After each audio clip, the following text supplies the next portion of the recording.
And then I have a guy down the hall who works at the TV station here in town. And he teaches our what we call JAG TV, so our television studio here in town.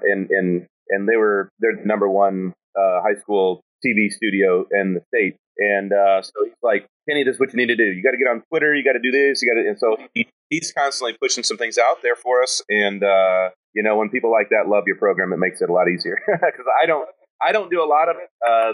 They make us look really good, so it's great.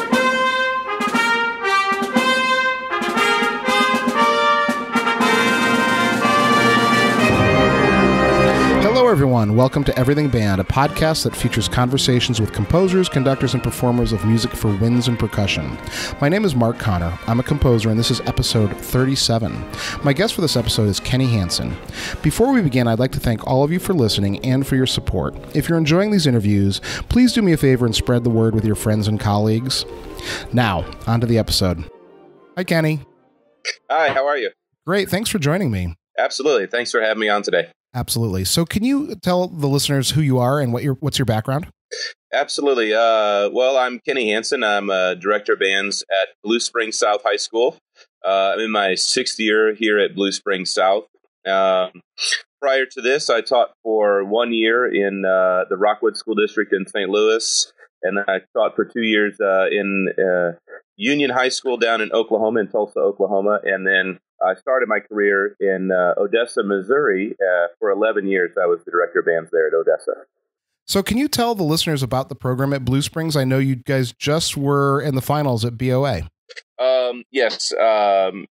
We have 3 concert bands here. Our concert bands combined for our marching program that we do during the fall. We have 2 jazz bands, 2 winter guards, winter percussion ensemble, as well as we usually have good representation in our district bands and our state bands, and take lots of students every year to solo and ensemble, both districts and state. So we really work hard to have a pretty well-rounded program the best we can. And so lots of student activity and participation at each one of those events.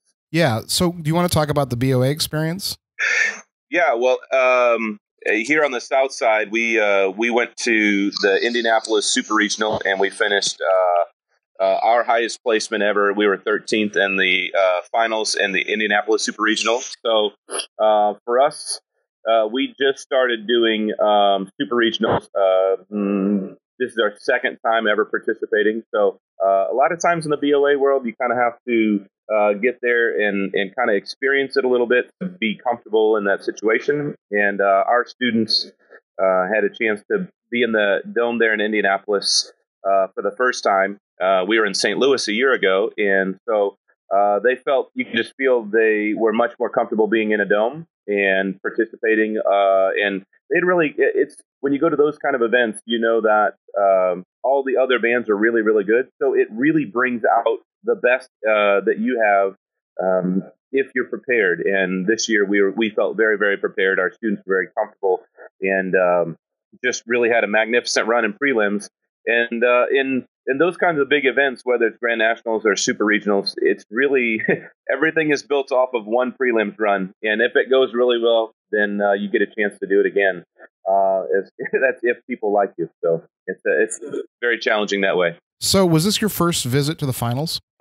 This was our first finals at a Super Regional. We've made finals at the Dayton Regional, Clarksville Regional, and Powder Springs Regional. In Powder Springs a year ago, we were 2nd place behind Harrison High School out of Marietta, Georgia. And so this is our first time at a Super Regional. There were 68 bands, and so for us to get in the top 14 to make finals was a really, really big deal for us.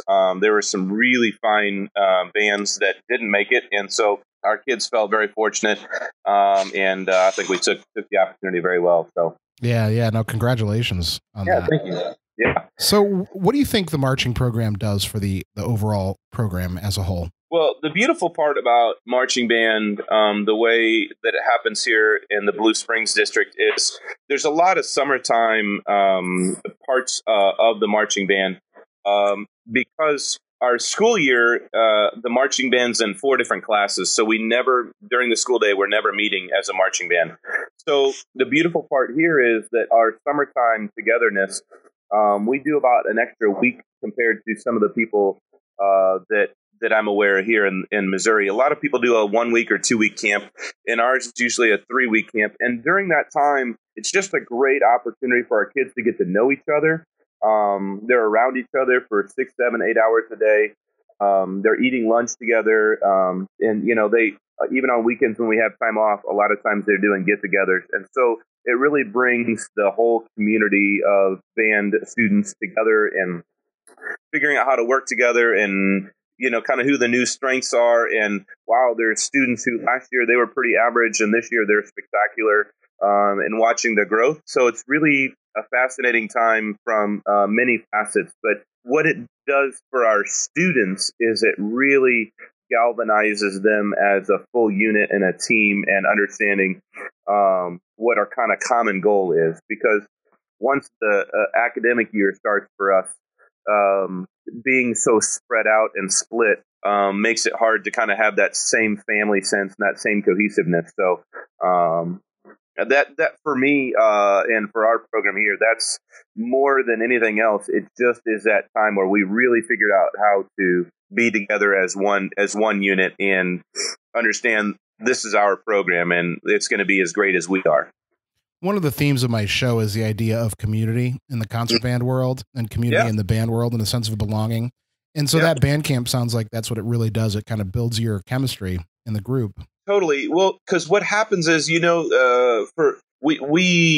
go from 2:00 in the afternoon until 9:00 in the evening. So our afternoons are spent inside while it's hot outside. So we spend our time inside learning music and working together as a staff, and nobody's hot and sweaty. And then as the sun's going down, and the way our stadium is built, the sun goes behind the press box pretty quick, so it gets some good shadows, and so it kind of cools down when we're outside. And during that time, our students are always pretty refreshed, and they're constantly working together. They're constantly understanding the team element and the community aspect of things. And the way when we went to the evenings, we thought we'd lose some students who had to work and things like that, but everybody seems to work around it pretty well. And so during band camp, all they do is band. And when all you do is band, you're not worrying about chemistry class. You're not worried about the test in English.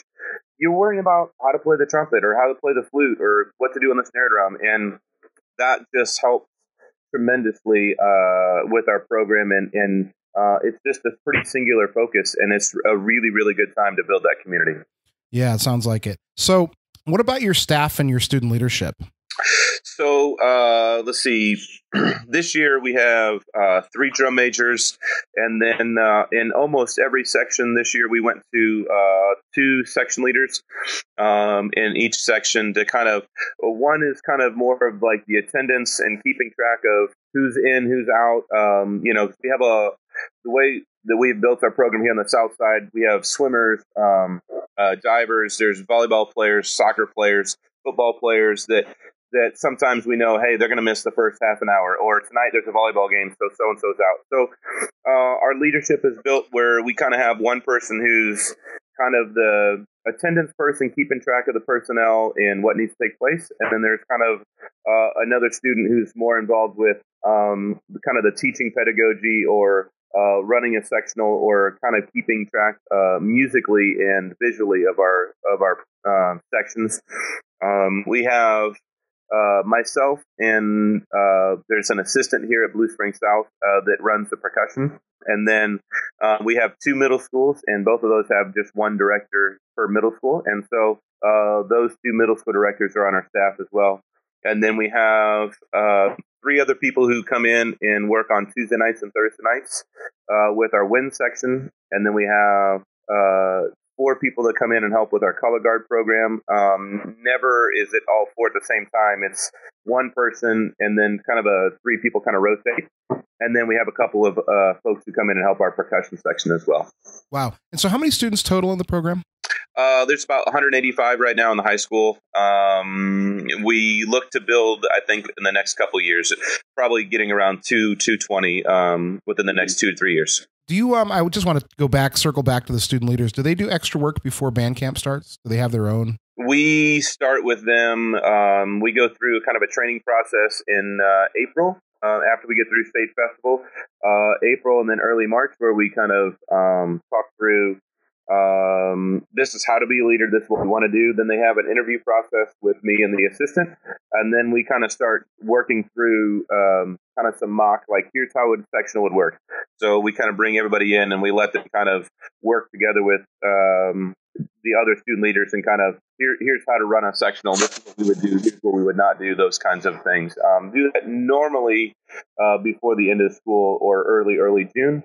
And for the most part, our program takes the best we can, takes all of June off. Our color guard usually meets us a little bit, but percussion and winds are almost non-existent in the month of June just because we have such a long July. And when's graduation? The end of May? The graduation's always the Sunday before Memorial Day. How about your origin story? Let's talk about you. So I am originally from Wentzville, Missouri. My father was my band director for 7 years, and I graduated from Wentzville High School before it was called Holtz High School, and it's changed its name as they've built other high schools in the district. And then I went to Central Methodist College for 4 years in Fayette, Missouri, and then I got my master's at the University of Missouri in Columbia. And I did that. I did my undergrad in 4 years and my master's in 1. And I studied trombone with Dr. Brickens, who was a trombone professor at the time and now is at the University of Texas at Austin. So, did you work with the marching band at all, Mizzou? Did you play in the band? I did neither. Neither marching band or work with them. I was really the trombone studio, like TA or GA. I can't remember which one it was. Yeah, sure. What was it like to be the band director's son? For me, it wasn't very hard. My dad was pretty good about treating everybody pretty equally. And the only thing that I couldn't do is I couldn't ask my dad a question in class. I had to ask Mr. Hansen a question. And so that was always fun. Like, after school, I'd be like, hey, Dad. And he would never respond. I could say Mr. Hansen, and he immediately was like, yeah, what's going on? So it was really funny. That was kind of the running joke that we all had, is that he would never respond to Dad. But I really, really enjoyed it. It was one of the reasons why I think I originally thought I'm not going to do a band directing thing, because I'm probably only good at this and I'm probably only enjoying it because I'm doing it in my dad's band. And then I got a chance to go to a band camp where I experienced very similar feelings and situations where you kind of get the chills up your spine. And it was not in my dad's band. And that's when I realized, oh, no, this is what I want to do. I really, really enjoyed my time. And I thought for a while, it was just because it was my dad and it wasn't because I enjoyed it as a musician, but after that band camp experience, it changed my whole perspective, and I have been very, very fortunate and glad that happened, because I love what I do. So Kenny, how about, was there an experience in your dad's band that you remember sort of above all the rest? Was there one moment that you can kind of share? I would say that my experience when we were at the Missouri Music Educators convention, my junior year would have been one of the experiences that I really, really enjoyed, being in his ensemble. We played kind of an opening fanfare that I could kind of remember almost to this moment. And we played a tune that's, technically and note-wise not very difficult, but we played Salvation is Created. And musically, of course, it's very challenging to play it well, and we played it incredibly well. And I think that experience, that has affected me and shaped me for a long time. And when I had a chance to play at the Missouri Music Educators a couple years ago, we played a tune that was based off of that because my experience was so strong. So, what tune was that you played? We played the Mark Camphouse In Memoriam, which is based off of Salvation is Created, and it was a really, really spectacular work, and we played it. I think we played it pretty well. Mm-hmm. Yeah, I know that work. I actually have a work based on Salvation is Created too. It's like, in a lot of ways, it's like Irish Tune or Lincolnshire Posy. It's just one of those band tunes. It's sort of a standard of what we do. So thinking back on your high school experience and your college experience and then in graduate school, do you have any specific lessons that you remember that you kind of carry over in your own teaching, things that you do that you look back and say, oh, okay, that you're maybe carrying the legacy on? Well, I don't know. if there's exact things, but I know that my time, as far as like the pedagogy side of things and stuff like that, I don't know. It's been a while since I've started teaching, so I'm sure there is, but I don't remember where I got them. But from a philosophy standpoint and things like that, Central Methodist College at the time and now Central Methodist University taught me a lot about the heritage of band and valued playing marches. I got to play with Prof House, who was really, really incredibly knowledgeable about marches. So we got to play marches from around the world in different styles and different types of marches and things like that. And so I have definitely brought that to my program now, and I crazy value that. I think in our band world, there's a lot of people who have gone away from playing marches because they're so transparent. I mean, that you are either doing it or you're not. And there are ways to interpret a march differently, but when it's played well with the same style, it's going to get rated and adjudicated right. But so many folks, I think, these days are scared of them because within a 2.5 minute march, you got to be able to play with a separated style. You have to be able to have the primary voice primary. You have to have supportive material supportive. You'll have to play the lyrical section right. You have to be able to have, like a euphonium player or a great flute or clarinet section that, is opposite of the fanfares kind of beginning. And, it challenges you all over the place. If you can't articulate properly as an ensemble, then it just doesn't work. And so, but what an amazing teaching tool, and what an amazing, I just, every time we play one, people enjoy it. And so that's not a pedagogical thing as much as a philosophical thing that I definitely carry with me. And it's a card that I have in my pocket that's very, very important to me, that, we play marches and we play them on purpose, and we play different kinds and different styles. And so, so that's probably, of all of the things that I do and have brought with me, that's probably one of the biggest, most important things. Yeah, I agree. So a couple things in there. First of all, I'm going to ask you, what's your favorite march?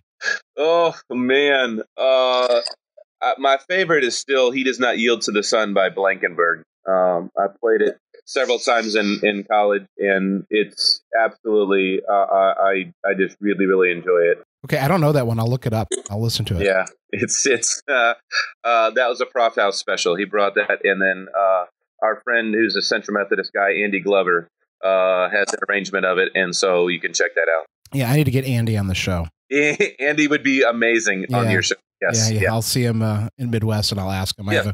I have a few people in Midwest I'm going to track down. Absolutely. Yeah, he's definitely one.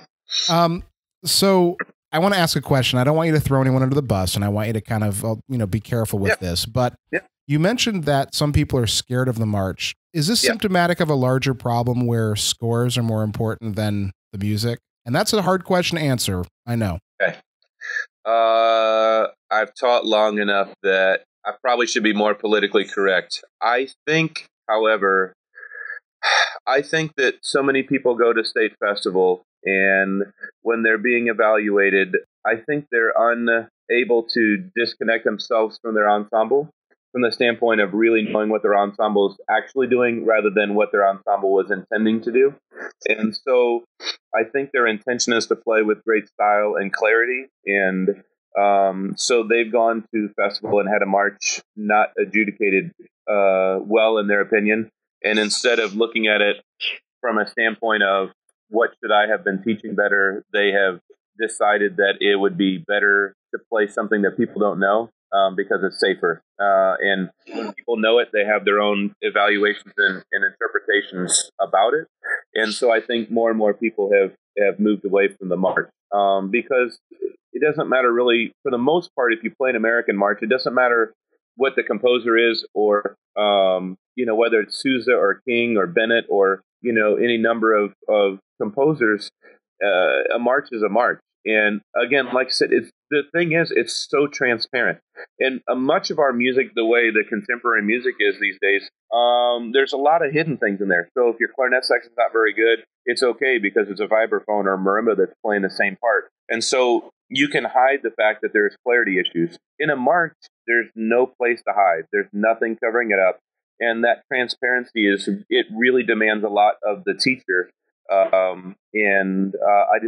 I think people I think they shy away from that transparency these days. So let's talk about concert band music. And you have 3 bands at your school. You have a freshman band, I saw. Yes, we have a freshman band, and then because we have a freshman campus that's not attached to Blue Springs South, it feeds both Blue Springs High School and then Blue Springs South, and we meet, like, my South band students meet as South band students, and the Blue Springs students meet as Blue Springs students in the band program. But in all the other classes, they're combined, and it's a free for all. I see. And so at South, we take all 3 ensembles to festival. Our Wind Symphony, Symphonic Band, and Freshman Band. And so then when you get to the 10th through 12th grade center here on the campus at South, there's 2 bands, and they're split up based on skill level or ability level. Can you tell me a little bit about, like, where the bands are? So your top band, what kind of music are you playing? Good music. I hope always good music. There we go. I think it's that's a whole nother topic, but you should play quality literature. But we play, grade 5, grade 6 literature for the most part. But I don't know on that. I mean, I don't. It's there are some grade 6s that I feel like are easier to play than grade 5s. So we try to challenge our students with some of the most challenging things that we can find and that are going to push us. So, yeah, we all know that sometimes the lyrical piece can be the most difficult one in the program. Amen. In fact, again, a reason why people don't take those to state festival, because they're exposed. They're really, really hard. There's no place to hide. So yeah. And then our second band, our symphonic band, plays usually somewhere between a 3.5 and a 4.5. Last year they played Clifton Williams' Symphonic Dance Number 2, which in some places would call it a medium advanced piece. It's pretty challenging, but note-wise and chop-wise, it's not unbelievable. So somewhere in that ballpark. Early in the year, we're more like 3.5s and 4s, and then we start kind of trying to crank it up as we go along. And each year is a little different. So that group has performers that are almost Wind Symphony, and then we have performers that are not even close.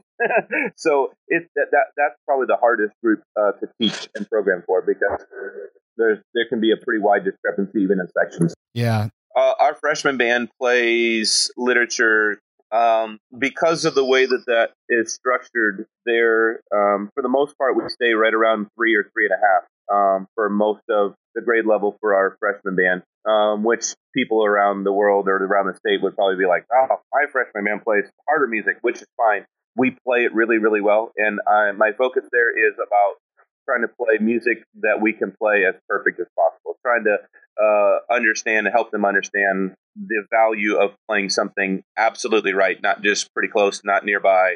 And then the freshman band we built a tremendous amount of fundamentals in their program. It's all about our system of counting and our tone control and matching length of notes and all those kinds of details that, because when you add people from multiple middle schools, and a lot of times we have students move in, and so it's just it's almost like 6th grade band on steroids in some ways. That this is how we count, this is how we play when we call it airplay, this is how we sight read music, this is what it sounds like. And then when we put those pieces together, we don't spend a lot of time on literature. The main focus there is about making sure that our fundamentals and our training is proper, so that as we come to the high school, 10 through 12, that hopefully everybody's as prepared as possible. Yeah, it sounds like you're building a mindset and expectation of excellence in that group. Oh, yes, totally. Yeah, and they play really well, but that band may only play 8 pieces in concert season, where somebody else may play 10, 12 pieces in concert season. So. Sure. I'm sorry to ambush you with that question, but that comes up a lot in the band world, and I think we should talk about it. Oh yeah, totally. I think it's a really valuable question, and I think it's something that it's kind of the elephant in the room. I think veteran teachers and things like that like to try to avoid it, or say it's this or that or whatever. Oh, they just didn't like me for this. When you play well, even if somebody doesn't like your interpretation, when it's played well, it doesn't matter. They're going to give you the adjudication. You may not agree with what they say, but the score usually works the way it's supposed to. Yeah.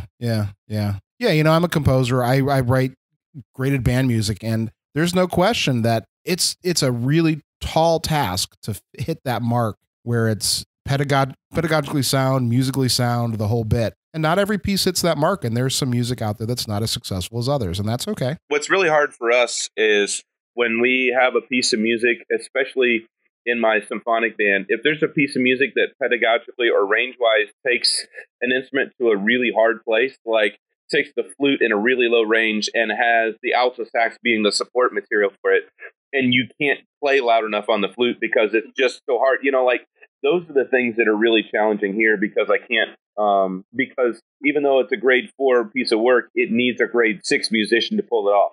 And like the Wind Symphony could play it because those guys can play whisper soft, but asking our symphonic band to do that, or a freshman band, we just can't do that. Navigate, and that's we've come across some really nice literature that really has some big time struggles for us the last 2 or 3 years, especially with our second band. Just because it's written well. Like I totally get what the composer is trying to do, but for about 30 measures, that piece is probably a grade 5.5 instead of a grade 3.5 or 4. And so that becomes a challenge for us. Do you ever rewrite? Well, we will if we're not going to state festival. I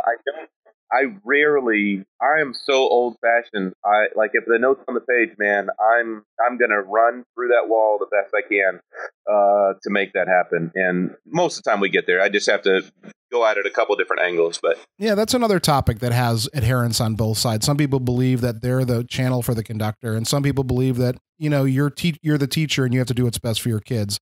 I think they're both valid in their way. It's when you're evaluated at the state festival, if you have, if you have a tenor sax, then the tenor sax needs to play the tenor sax part. But if you're in a smaller school where you don't have a tuba player and the bari sax plays it, or a contra clarinet or something like that, that's not offensive. But if you have a tuba player sitting there and you're playing the tuba part on something else, it's like, well, wait a minute, So I think within reason you can make some adjustments, And I wouldn't say, like at our freshman band, there's some times where we have a really weak horn section, but we have a really good alto section. So we might have the altos whisper at piano to help kind of create a tone, a pitch center for the French horns to find. But we don't usually do that unless it's cued, or unless it's just something that that is probably insignificant and changing the overall character or tone quality or something like that of what the composers wanted. So speaking of composers, have you had any in to your program? No, I don't think we've had a composer visit yet. Okay. We have a lot of visitors, a lot of visitors. In the last 2 weeks, I've had 5 people in the band room. So, oh, cool. Just either checking it out or looking, or being, a college person that would like to listen to our group and talk to them about their university or something like that. So, from that standpoint, it's really good. It's kind of daunting at times because our kids are really good, but when you have somebody in the room, I don't really teach different, but I'm sure I teach a little different because I don't want to suck that day. But yeah, I mean, how is that? Because I know some people resist having people come in. I don't have any secrets. I don't have anything. So come on in, man. If you come in and make me better, come make the ensemble better. And like I said, I think I told somebody else this the other day, just having somebody in the room, it could be my Aunt Betty who has no idea what band is. If they walk in the back of the room, my kids just notice that there's somebody there, and they sit a little bit better. It just changes them a little bit. Sometimes it changes me, I'm sure, but most importantly, it changes kind of them. Like, hey, there's somebody here. I probably ought to be pretty good today, And again, it could be somebody that has no idea what band is. They were just like, I was just walking in the hall. I thought you guys sounded good, so I stepped in. They don't know, and I feel like this is the philosophical side of me coming out. I feel like the great people always have people in because they are constantly learning. And the more people you have come in, the more things you can learn. Like, oh, I've never heard that phrase. I've never heard anybody say to my trumpet section to do that, or to my clarinets to do it like that. And man, if it can be something that makes a fix, then I want to keep doing that. And the more people that can come in your room, especially from all around the country, the better you can get as a teacher, the more tools you have in your tool belt, the better you can get. But so many people are so scared to do that because they're afraid somebody's going to think that they're not very good. And the reality is we all are not very good, and we're all going to try to get better. I mean, that's the reality. Yeah. Some of us appear to be better than we are, and some of us appear to be not as good as we are. And I think a lot of that has to do with whether or not you're willing to have thick enough skin to say, "Hey, come beat me up and tell me what do you see, what do you hear?"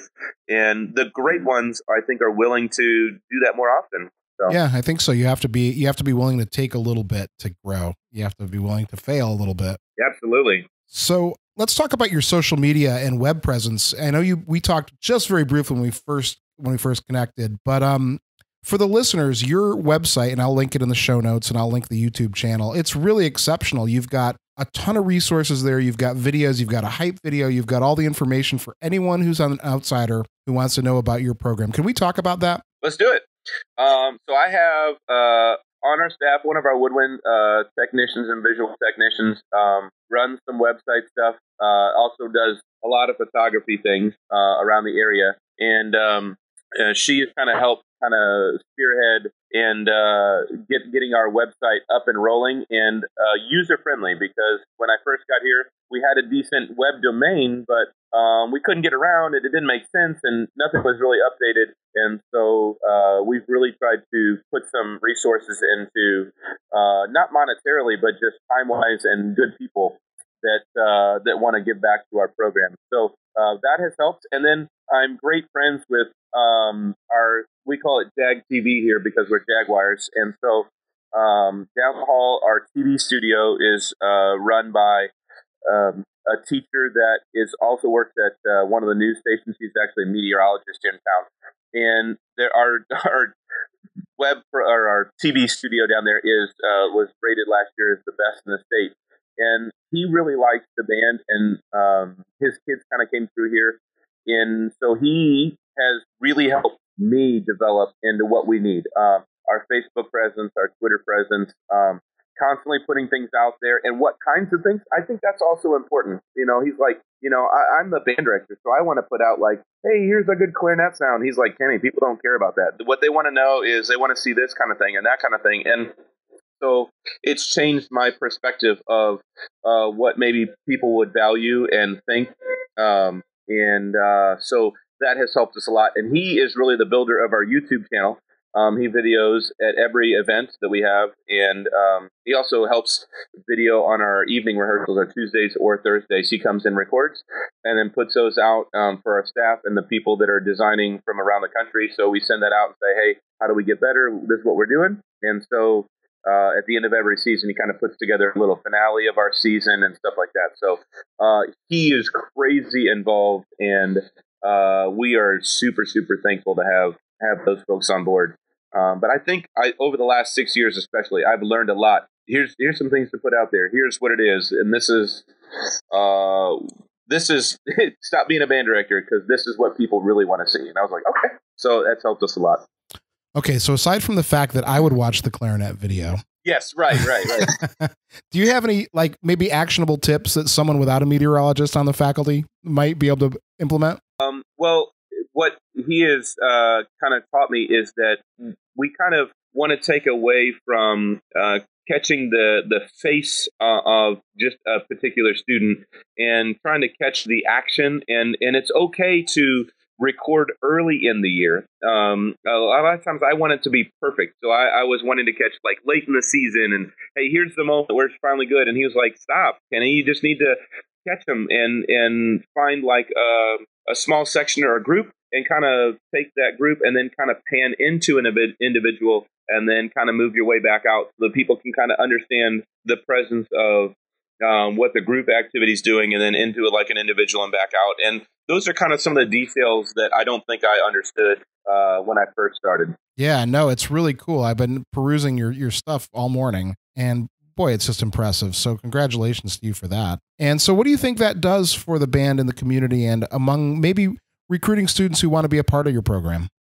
Well, and that's, I would say that's probably the next piece of the puzzle, that part of our website and part of our social media kind of stuff is really about trying to share with future students eighth graders, seventh graders about maybe what is the activity going to look like? Like, I've heard all these myths and legends about, you guys work until 3 a.m. in the morning and, it was raining last night and he was still out there with woodwinds. And, here's what we really do. Here's what it really looks like as a student. And so we've tried to build part of our website and part of our video performances to be, hey, here's what we really are, and this is what it's going to be, and here's how you're going to have a lot of fun in doing it. And as we've built those programs, and as we've listened to students kind of communicate to us about what they liked or didn't like about those, we've rebuilt those over the years to be, hey, here's what it's going to be like to be a part of the Jaguar Pride. Here's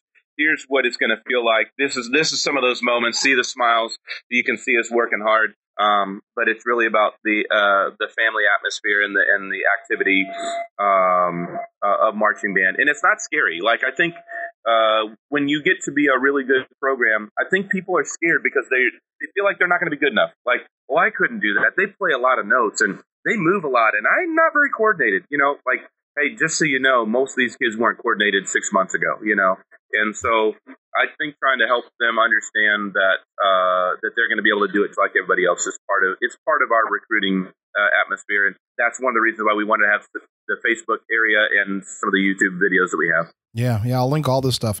I think that's a pretty normal thing, though, to be scared of the unknown. It is. I mean, I remember going to my doctorate, and I went to FSU and thinking, my goodness, this place. Yeah. And I was fine. Yeah, you feel really good. You really feel really confident when you're applying. And then you get and you go like, wow, do I really belong? And the reality is, yeah, we all belong. Like that's of course you're going to be fine. You're going to work hard, and of course if you don't work hard, it doesn't matter what we're doing. You're not going to be any good. So it's about being working hard and achieving. Do you have any hard-earned lessons about being a band director or a conductor that you might want to pass along to save someone else that struggle? Okay, so here's the mistake that I did twice, and I learned from it. My first year of teaching, when I was down the road in Odessa, the program that I took over, they hadn't gone out in the marching event in the last year or two before, because the director before felt like they weren't good enough. And my philosophy was, well, if you weren't good enough, you'll probably never be good enough until you get out there and you got to experience it and then decide to get better. And so we show up to our very first event, and we're getting everything ready to go, and our students are trying to figure out, how the system was going to work. And I look over, and literally my snare players, neither one of them brought a harness. So we're going to supposedly march down the street in a parade, and we have no harnesses.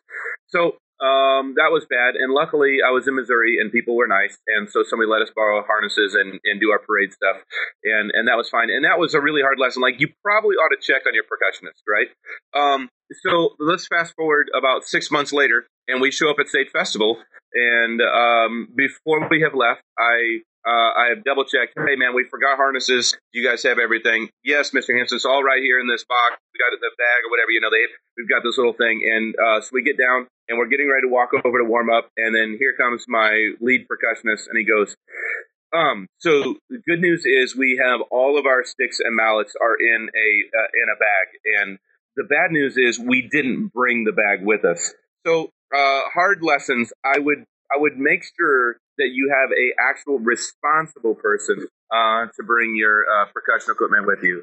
Those were two lessons I did not want to learn, but I got a chance to learn them. So what a deal. Yeah, and these are kids. I mean, we're talking about adolescents. So, I mean, these things happen all the time. Things get forgotten. Do you have a checklist that you use? I do, and it's changed, of course, over the years. But my checklist involves a lot of making sure that I have, like, days before. Hey, what percussion equipment are we using? What are we taking? What are we planning on? Here's what they supply, things like that. And then, like trumpet players, trombone players. Do you guys have your mutes? Do you have this? And then, a system I learned from Central Methodist was how to keep track of our music, because that's the other thing. You show up, and then, 3 people don't have their music. And so I've got a couple of systems to try to make sure that we get there. That way my blood pressure is down, and the students are in a better environment, and that's better for everybody. The more relaxed we can be, whether it's a concert or a state evaluation or whatever, Yeah, I was a teacher in California, and my first CMEA, 2 of my players didn't have music, and fortunately I had scores and I was able to make it work. But yeah, that yes, definitely raises the stress level for sure. It does. because the first part of that stress when that happens is how do you respond to that student without, because initially you're thinking, how in the world do you do that, man? We got to go this, and you're immediately in like we got to perform it, and the next thing is, okay, yeah, well, those things happen. No, we got to learn this lesson, and when you're prepared for that situation, I think it helps you be able to stay a little bit more calm, and then the situation isn't very big, and it is what it is, but yeah, and that's a really good way of putting it, because as teachers and musicians, we've had professional training, we've had expectations on us as professionals, and yes. Sometimes we forget that kids aren't professionals, right, and that we have to teach them those things. Yeah, and that is a part of the equation of trying to make sure that they understand what their role in the event is. Like, hey, so this is what we're expecting from you. You're going to be doing this. This is what you're going to look like. This is how you're going to sit. This is how you're going to stand. And making sure that we have time during our class period to be sure that those expectations are clearly marked out, so that when that event happens, you can go, hey, we talked about this. This is what you're supposed to do. And then, thank goodness, I've got your back. Here's what we've got. And then, and now you owe me. But if you haven't laid out those expectations and the kid looks at you and goes, well, I mean, I thought I've always shared with Johnny, and, well, hey, man, no, we're not pinning this on anybody. And so then that's a whole different conversation. But, trying to make sure that we have made those plans accordingly. Whether, especially now with emails and all kinds of other things, you can do that a lot of different ways. You don't necessarily have to take a class time, but making sure that those expectations are clearly marked out. That helps everybody, so that we can stay as calm as we can be. So I forgot to ask you during the conversation about your band boosters. Our band boosters, we kind of have a core group of about 12 people who kind of run our main kind of committees, president, vice president, secretary, treasurer. And then we have committees, a fundraising committee, our prop dads, and building props, moving our front ensemble, things like that, in and out. We have a food chairman, because when we go to events, we always feed our students. So they're responsible for doing that. We have like a hydration committee, so that at our football games, they're in charge of making sure that our kids have water. And then when we go to our events, like marching wise at warm-ups and after performance and things like that, we always have water for our students. And so they take care of things like that. We have a merchandise committee. So we have a person in charge of that. Let's see, there's probably two committees I'm not remembering, but those are probably the bulk of those kinds of things. And then each one of those uniform committee, obviously, we have to fit kids into band marching uniforms and then concert season uniforms, and make, ordering shoes and getting tuck shirts and things like that. So I have some folks who are crazy helpful in each one of those elements, making sure that I don't really micromanage those, but we lead those enough with, hey, here's what the expectation is, and then this is what we need to do, and then they kind of go off and make those things take place. All right, so this is my big question of the podcast. What are the challenges facing music education and music as we move forward in the 21st century? I think the biggest challenge we have moving forward is it really has to do with being able to maintain our programs in the school system. I feel like more and more of the emphasis, as we know, continues to be on the core classes. But one of the greatest reasons that America is the way that America is because we're not just core class driven. And as more and more of the money funnels to the core, and especially just math and English, that can we stay relevant enough that we can have the money be able to support our programs, not just from instrument needs and, buying music and things like that, but as a teaching staff, can we stay relevant enough that they will provide the number of teachers needed to really have quality band, choirs, orchestras. But for us, specifically in the band world, I mean, I think that's probably the biggest concern I have for the next 10 or 20 years is can we make sure that we have the teaching staff needed? Because I feel like as times get lean or as states go through downturns and things like that, that one of the easiest things to cut, in their opinion, is the fine arts or those kinds of things. And that usually comes in the form of losing teachers because they're the most expensive part of it. And it's a reoccurring thing. So, when we hire a teacher, it's not just the base salary; it's the salary plus the benefits plus the extra duty contract, and so that becomes too expensive. And so we're just therefore not going to do that. And that's one of the things that we fight here. We haven't really lost any staff. We just can't gain staff because it's a salary and benefits that they just don't feel like they can afford, and so in consequences are that our students don't get the resources needed. So I feel like that's probably one of the biggest components to music education and specifically for us, band education. Yeah, we have to continue the advocacy for the arts for sure. Yeah. Do you have any advice for your young self, your 20-year-old self, or the first-year teacher? My advice to my younger self was probably take a deep breath. It's not that important. I think one of the greatest strengths for me as a teacher is I'm a crazy passionate and very intense person about wanting to be as good as we can be, as fast as we can be. And that is an incredible strength for me.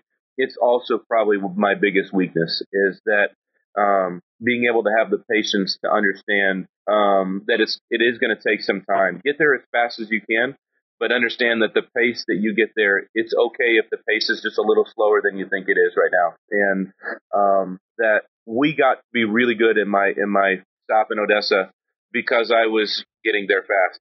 Mm-hmm. But what I wish I'd have done is been okay with the fact that if it was a year or two later, getting the same result, it didn't mean that I wasn't a good band director. It was okay, and I think I have a different perspective now. I have 3 boys. I'm a dad, and there are times when I'm like, it's just band. I absolutely love it, and I don't like to not be any good at something, but I have to remember that what we're doing is really good, and that it's okay. The world is still turning, and I can take a deep breath and be okay. I think that's probably the biggest lesson that I have had to learn and am better with now. Yeah, that's good advice.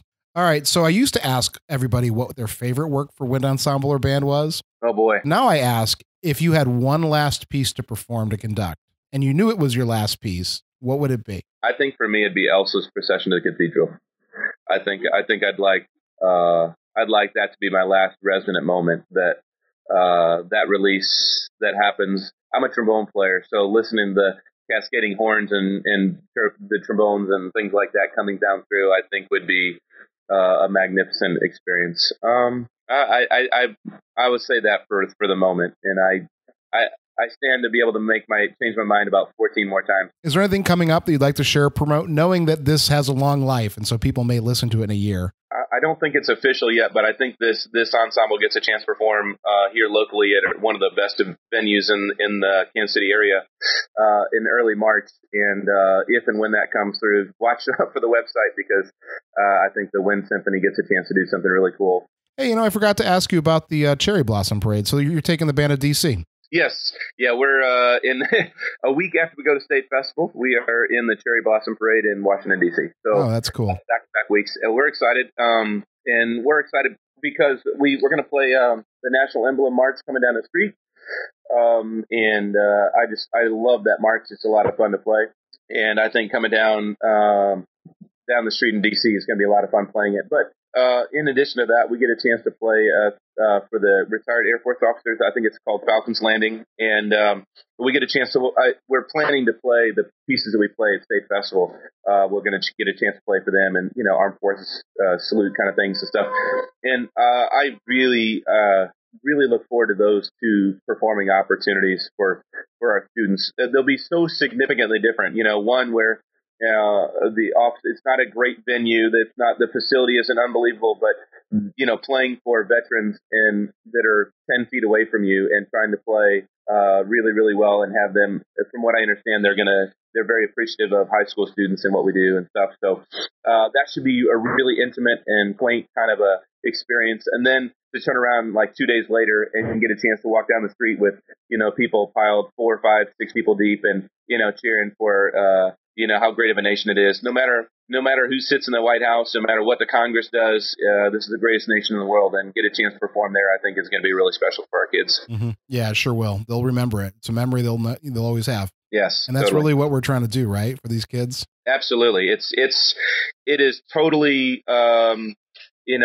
for us here, we want to play incredibly well, but ultimately we want their experience to be the right one, that they would want to do it again, and that they would want to pass it along, and they would want to support it, and they would want to attend a concert, and maybe continue to play at some point in their life because they just enjoyed it so much. So yeah, I've taught a lot of music majors in 20 years, and one thing I can say is they almost to a person remember one concert or a few concerts from high school and a few pieces that really touched them. Yes, it sounds like that's what you're given. Absolutely. So how can people get in touch with you? People can, probably the best way is through email, and it's Hansen, and Hansen spelled Hansen, at bssd.net. That's as in Blue Spring School District.net. So Hansen at bssd.net. Obviously, our website is www.jaguarpride.com. I think my email and things like that are linked off of there. And those are probably the easiest and best ways. All right, Ken, this has been great. Thank you so much for talking to me. This has been wonderful. I've really enjoyed it today. Thanks for having me on. I appreciate it very much. You're welcome.